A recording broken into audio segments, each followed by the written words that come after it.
As you can see, there's a lot of names up here, but there's only 3 people. So I just want to introduce them to you. This is Stuart Mears. He's running for Florida State Representative in District 86, and the current incumbent is Mark Pappen. But there was no chance that he was going to come. Next we have Andy Schaller, who is known to just about all of us here. As you know, he's running for county commission, and I have to tell you that I don't believe there's anybody in the history of Palm Beach County who's more qualified to run as a candidate than Andy. For the past 6 years, he's been to every single county commission meeting. With that said, there are 2 people that are running in the Democrat primary, which is Kathy Foster, who was the first mayor of Wellington, who is a very dear friend of mine who I love and treasure our friendship. And she is in a very heated primary against Melissa McKinley, who is heavily supported by the Democrat Party. And it's very interesting that the Democrat Party picks and chooses who they want to win in a primary. I thought you let the voters do that. They work a little differently. And the independent who's going to be running in the general election along with Andy is Michelle Santamaria. And if the name Santamaria is familiar to you, that's because her father, Jess, has been our county commissioner for the past 8 years. I'm not going to say any more about that. Most of you guys are. And then we're very honored to have a congressional candidate for District 21, Emmanuel Morel. He is running against the incumbent Ted Deutsch. This will be Ted Deutsch's 3rd time running, and this is going to be pretty much the first time he's got a real race in the primary. And there's a 3rd person, an independent, who's running named Michael Trout. His name fell down. If you looked on his website, he calls himself a communist. So I'll just leave it at that. In any case, I'd like to call Steve back up and we can start the forum. All right, thank you, Marion. And thank you all the candidates for showing up. Since we do only have 1 candidate for each race, I'm going to try to ask questions that will apply to each of them and let each of them answer the question. I think once again, you should all take note of the empty chairs. We did have the respect to come in here and answer questions and talk to all of you, voters. And with Ted Deutsch, I'll just tell you, I was on the campaign for Edward Lynch, who ran once against Robert Wexler and then against Ted Deutsch. And Ted Deutsch never shows up to forums. He doesn't want to face his primary opponents. He doesn't want to face his general election opponents. He just wants to be elected to office. So do what you will with that. All right. So we've all heard about All Aboard Florida. I'm sure you all have your opinions about All Aboard Florida. So let's start with Mr. Mears. What is your position on All Aboard Florida? In short, All Aboard Florida should not be a taxpayer-funded program. There's been presentations and a great deal of talk about making this a private business opportunity, and I think that would be in the best interest of all Floridians to create jobs and to minimize the impact of a growing government.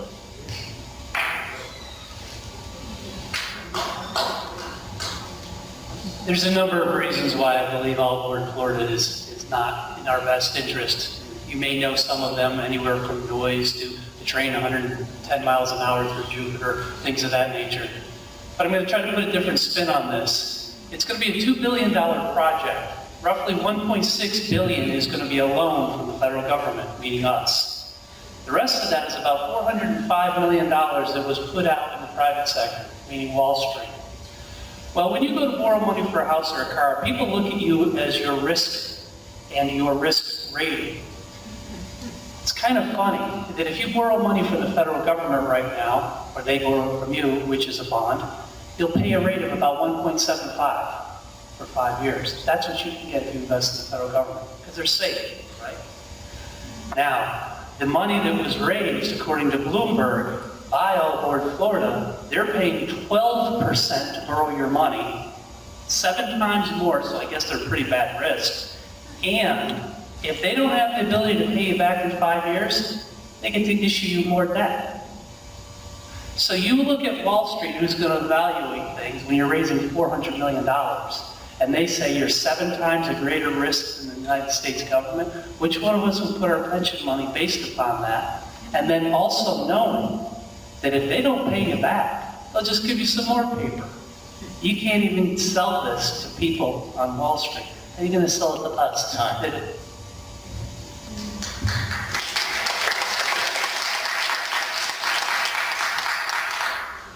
My name is Emmanuel Morel, and I'm the best thing since sliced bread, I promise you.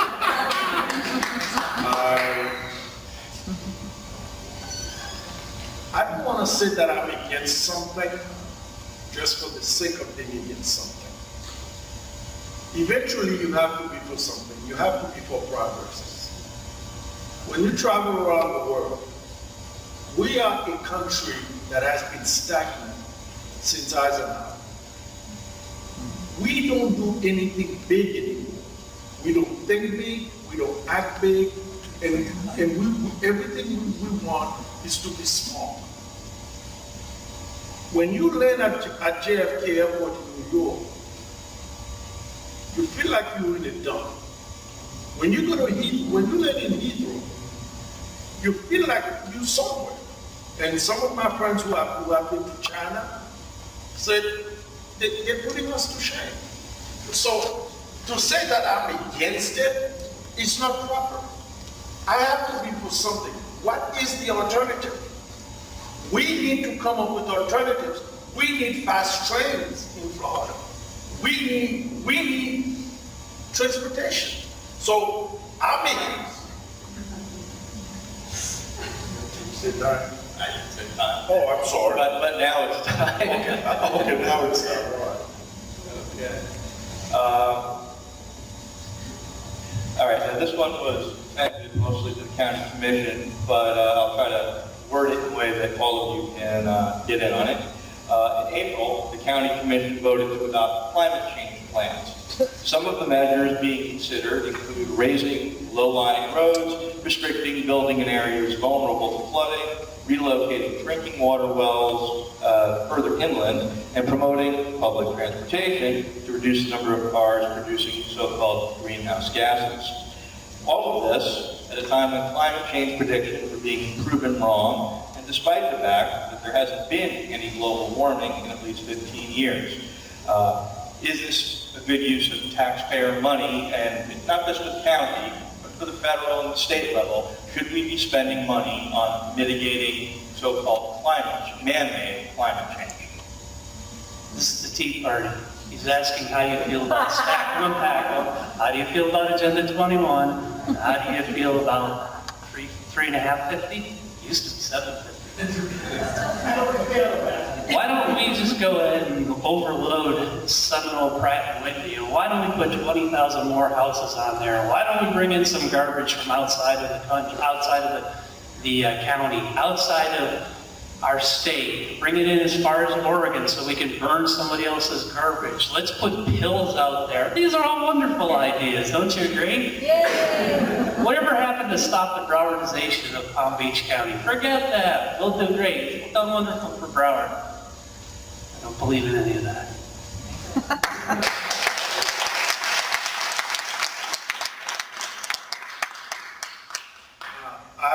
I do believe that we need to put a stop on the growth. I mean, we keep building and building. I do believe we need to put a stop to that. However, the idea that climate change is not real, I disagree with you, sir. Climate change is real, and one day it's going to overtake us. Oh,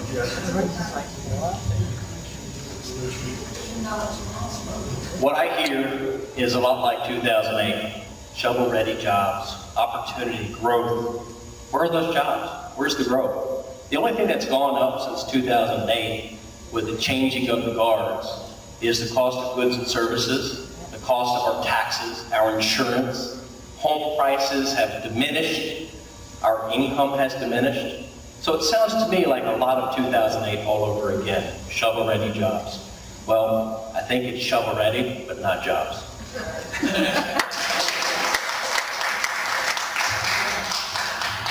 On the ballot this November is a constitutional amendment that would legalize medical marijuana. Again, I'm trying to get everybody in on this.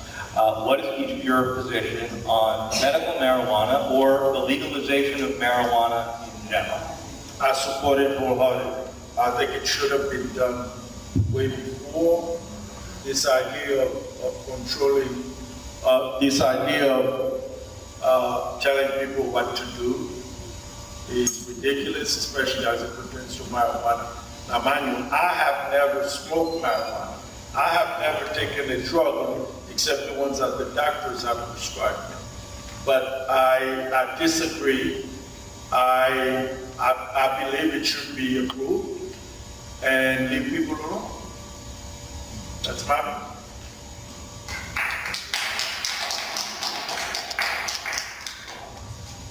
We're talking pharmaceutical marijuana because that's what's on the ballot right now. My father was in a motorcycle accident. He gained 68 pounds in 8 days. 98 days later, he came out of the hospital. Went into 218, he was 286. He came out about 164. There was malpractice. They left sponges and other things. Anyway, he was on a food tube, feeding tube, nearly the whole time. When he got out, the only thing that was able to help him learn how to eat again, because he hadn't swallowed anything in 3.5 months, thereabouts, was something called Marinol. Marinol is a pharmaceutical little pill that looks like a very tiny little pearl. If it wasn't for my mother going through all the security and background to be able to get this controlled substance for him, he wouldn't have been able to start eating again. The marijuana that's on the bill or on the referendum right now isn't marijuana, realistically. It's an oil. They compress it, they squeeze it, they refine it. It's a particular strain. It's an oil, a natural oil.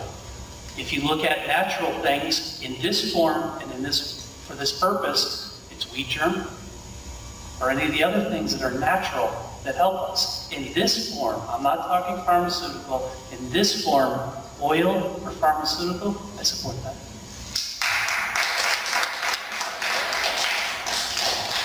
Well, just like Mr. Schaller, I support the form that's being optioned to the public, to Floridians. Medical marijuana as a whole, if you can show me research that supports the needs of those who have sincere medical needs. My father died of cancer, for example. When he passed, if marijuana would have improved his life and diminished the pain, I'm for that. The other question to this was other forms of marijuana, recreational marijuana. I say no. I grew up in a generation in the 80s. The government sponsored and researched a little commercial. It was, this was your brain, little egg. This is your brain on drugs in a frying pan. Any questions? To me, there's still no questions. Whatsoever. I refuse to support it because, look, in 1977, an energy company in New York, in the state of New York, wanted to have right to the sun's rays in order to produce energy. But when it was turned down by the federal government, everybody turned their backs on renewable energy. Let's have more oil. Look, folks, you pay for it now or you pay for it later. I can tell you what you want to hear, but eventually, you're going to find out that I was lying to you. I will tell you the truth. You may not like the truth, but it is what it is. We need renewable energy.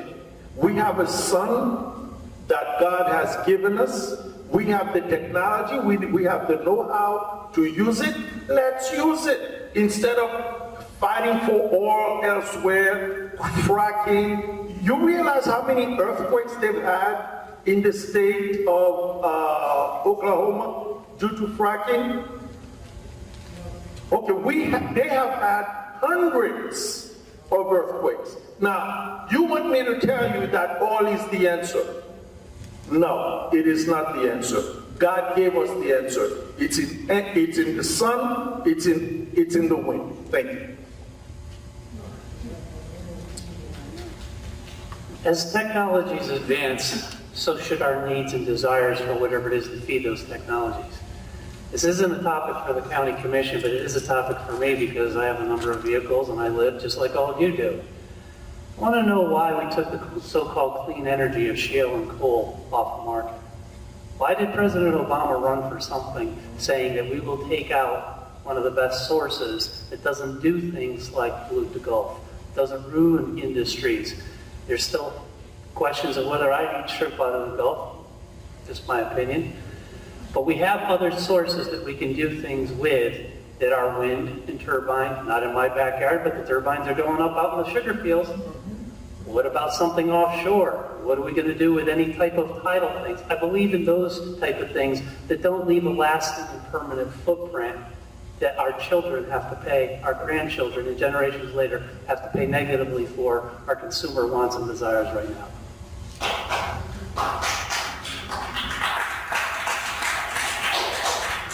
All right, as far as drilling off the coast of Florida, we put men on the moon, women on the moon, a number of aircraft on the moon, and I happen to believe if we can do that safely and responsibly, we have the technology to drill so that Americans can have a little bit of relief, not just at the pump, but in everything we buy. When oil goes down, plastics go down, food goes down, transportation goes down.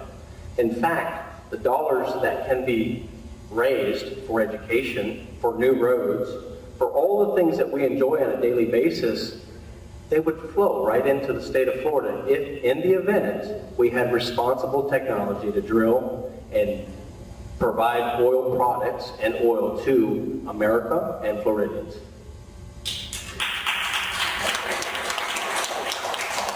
Okay. I'm going to open this up now to audience members, and I'm going to ask you to ask a question, not make a speech. Anybody can direct a question to a particular candidate or to all three candidates, just keeping in mind they're all running for different positions.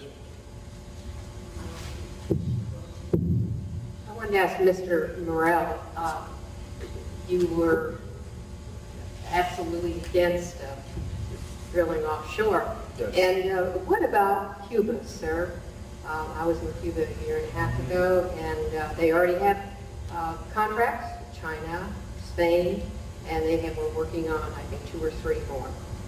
And what would you do to make sure that our country, who is trying to get our relationships going again with Cuba, to prevent this if you so strongly believe against offshore drilling? I'm against offshore drilling. I'm not against drilling. Big difference. Well, they're fracking. Well, true, but there are places where it can be done. But I am not a scientist. I don't have the answers to every question. But I am against offshore drilling off the coast of Florida because it is not to our best interest. We need our pristine coastline to continue to exist. Now, you said that, it's a shame that my opponent is not here because he took a flight to Haiti, to Port-au-Prince, Haiti this morning because he realizes that I'm beating him in the Haitian community, so he took a flight to ask for help in Port-au-Prince this morning. Look, I run for office because America has serious problems and it calls for serious people to deal with these serious problems. People will not want to hear the truth. People want to hear what feels good to them. I will not tell you what feels good to you. I will tell you what I believe will work. We have a situation right now, folks, with our children. That's time.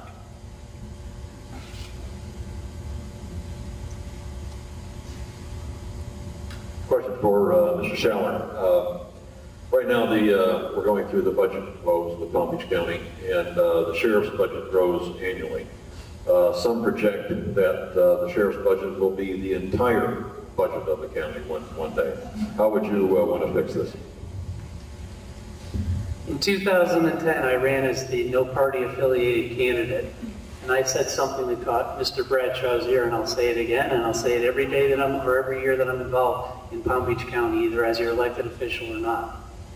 The way the sheriff's budget works is the sheriff gets set it. He's a constitutionally elected officer, but it has to be approved by the county commission. If the county commission does not approve the budget, the process is that it is then sent up to the governor, and the governor can review that budget. I said, if you're not doing anything wrong and you feel it's an adequate budget, get everybody off your back by sending it to the governor. And then you can have another set of eyes, as we talked earlier, and let them say everything is just fine and just right. Then you won't have anybody questioning your budget. I was invited downtown to see all the sheriff's workings and all the equipment and the jail and everything else. In my opinion, we need to have somebody else who can really look at the budget. And as you know, the budget produced right now is about this big. But the real papers are about this big or higher. Let's open up the sheriff's budget. Let's find out how many times at the end of the year they prepay expenses for the following years to claim no money.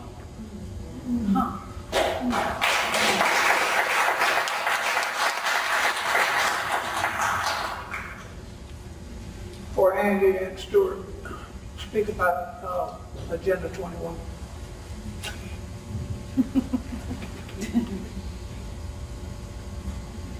Agenda 21 is an area that I'm fully versed in. I do realize that I'm going to learn more and more as I go through this process. But as I understand it, it's an indoctrination of taking over Florida, government taking over Florida. I'm not for that. I'm born and raised here. I'd like to leave the options and opportunities for Floridians to keep this a great place to live, work, and raise your families.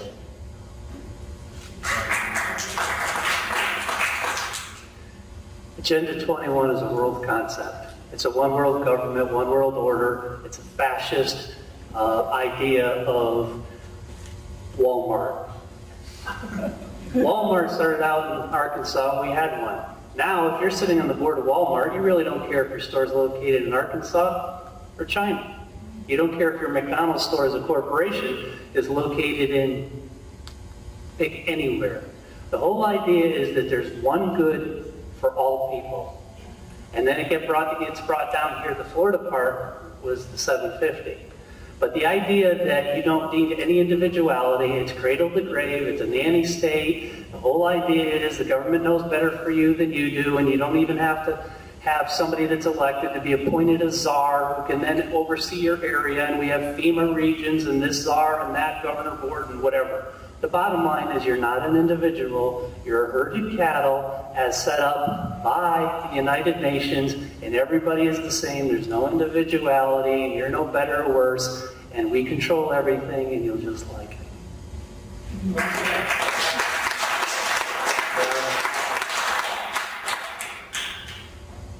If we don't put a stop to H-1B and H-2B visas that are destroying this country, the workforce of this country, you will not have an America in a few years. H-1B, H-2B, go and look it up. The reason I'm here today is because I stood up against my own government. I was a federal investigator for 29 years. I was investigating the resorts. And a call came in from Washington to cease and desist. For the first time in my professional career, I disobeyed an order. I said, no. Look, your children cannot get jobs because they're bringing in people from other countries to take the jobs. Okay? These are the issues that matter. Stop talking about foolishness. That means nothing to anybody when our children cannot get work. Republicans ship jobs overseas. Democrats allow them to come in and take the jobs. If you don't have jobs, nothing matters. Okay? Nothing matters. If you don't have a job, nothing matters. Your communities go down, and we're all screwed. America is going down the drain of giving jobs away to different people, not to the people here.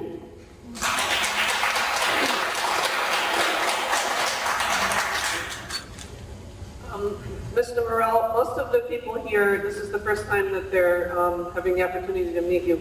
Could you please give us a little history of your background? Sure. Thank you so much for this opportunity. We immigrated here when I was 15 from Port-au-Prince, Haiti.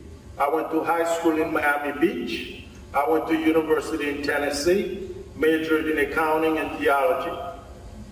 I spent 29 years as a federal investigator with the U.S. Department of Labor, Wage and Hour Division. I retired 2 years ago. I know where the bones are buried. I know where they are. They know that I know. I guarantee you, my opponent will not debate me because I'm smarter than he is. And no, I am. I am smarter, I am wiser. I want to talk about issues. We have reached a point in this place where they've sold us out to the lowest bidders. Do you realize that? We've been sold out to the lowest bidders. Okay? This is where we are. And I hope that it answers your question. Thank you. Okay. We're going to wrap this up by letting each of the candidates have 2 minutes to tell us, well, basically a closing statement, since we didn't do opening statements. And then if you want to talk to the candidates afterwards, I'm sure they'll hang around for a few minutes to talk to each of you individually. Thank you. I'm actually going to stand up for closing. First and foremost, I want to thank everybody for coming out tonight. It takes a lot to take time away from your families, from your homes, from important business that's probably waiting for you right now, to come out and listen to candidates that are ultimately asking for your vote. Today, I'm asking for your vote. I'm going to bring a common sense approach to what benefits our community in the great state of Florida. I'm not here to represent just one party. In fact, I go around telling folks I've never introduced myself as Stuart Mears the Republican, even though I am proudly a conservative and Republican. However, what I do represent is common sense, an education system that is strong, businesses that have the opportunity to grow and benefit from their growth rather than be penalized, safety, security, a place for my kids to grow up just like I did. I'm fourth generation Palm Beach County. I'm not going anywhere. And I don't expect they will either. I will fight hard to represent this community and our state very proudly, if given the opportunity. Thank you for coming tonight.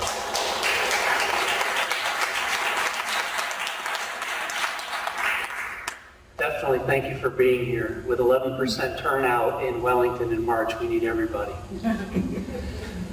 My name is Andy Schaller. I've been living in the district for 27 years. Full-time.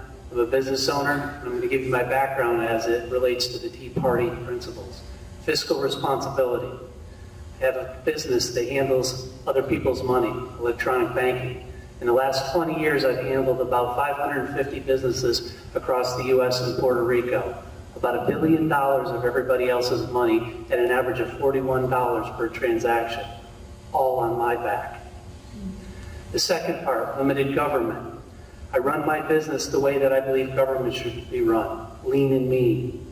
I can double or triple the amount of business I do and never hire one more person. I do 50% of my business in the first 5 days of the month. I do 30 to 40% on the 15th. Free markets. I haven't raised my rates in the 20 years I've been in business, and I haven't advertised for new business in 17 years. Who's my competition? Bank of America. Wells Fargo, Chase, pick anybody on the Federal Reserve line. We don't have a monopoly in my business, but we have one in our government. You don't like your local municipality? Where do you go? You move. You don't like your county? You move to a different part of the state or a different state? What about our government? I know free markets because every day that I have, oh, by the way, no contracts, never had a contract with a single member or a single business entity that I've served. Every day, if I do my job, they show up. If I don't, who am I to hold them hostage and keep them against their best interest? Time.